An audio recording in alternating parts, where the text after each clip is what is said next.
السلام علیکم۔ الحمدللہ، آج ہم قرآن کی 4th سورہ النساء شروع کر رہے ہیں۔ کیا آپ جانتے ہیں کہ اسلام میں کسی کا حق مارنے کی سب سے سخت سزا کیا ہے؟ اس سورہ کے پہلے رکوع میں اللہ تعالیٰ نے ایک ایسی گناہ کا ذکر کیا ہے جسے کرنے والے اصل میں اپنے پیٹ میں آگ بھر رہے ہیں۔ بسم اللہ الرحمن الرحیم۔ سورہ النساء کی پہلی آیت پوری انسانیت کے لیے ایک عظیم پیغام ہے۔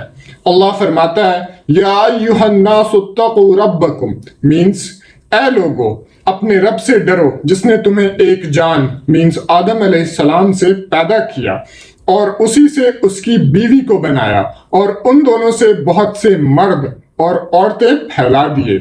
اللہ نے ہمیں 2 چیزوں کا ڈر رکھتے ہوئے زندگی گزارنے کا حکم دیا، ایک اللہ کا اور دوسرا رشتوں کو توڑنے کا مینس ٹائز آف کنشپ، کیونکہ اللہ تم پر نگہبان ہے۔ اس کے بعد اللہ معاشرے کے سب سے بے سہارا طبقے یعنی یتیموں کا مینس آرفنز کے حقوق بیان کرتا ہے۔ حکم ملتا ہے کہ یتیموں کا مال انہیں واپس کرو اور ان کے اچھے مال کو اپنے خراب مال سے مت بدلو۔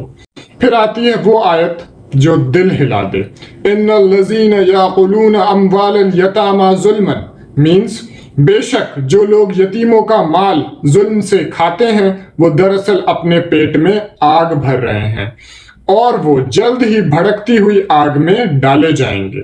اسی رکوع میں شادی کے احکامات اور عورتوں کو ان کا حق مہر خوشی سے دینے کا بھی حکم ہے۔ لیسن، سورہ النساء ہمیں بتاتی ہے کہ طاقتور کا کمزور پر ظلم کرنا اللہ کو ہرگز پسند نہیں۔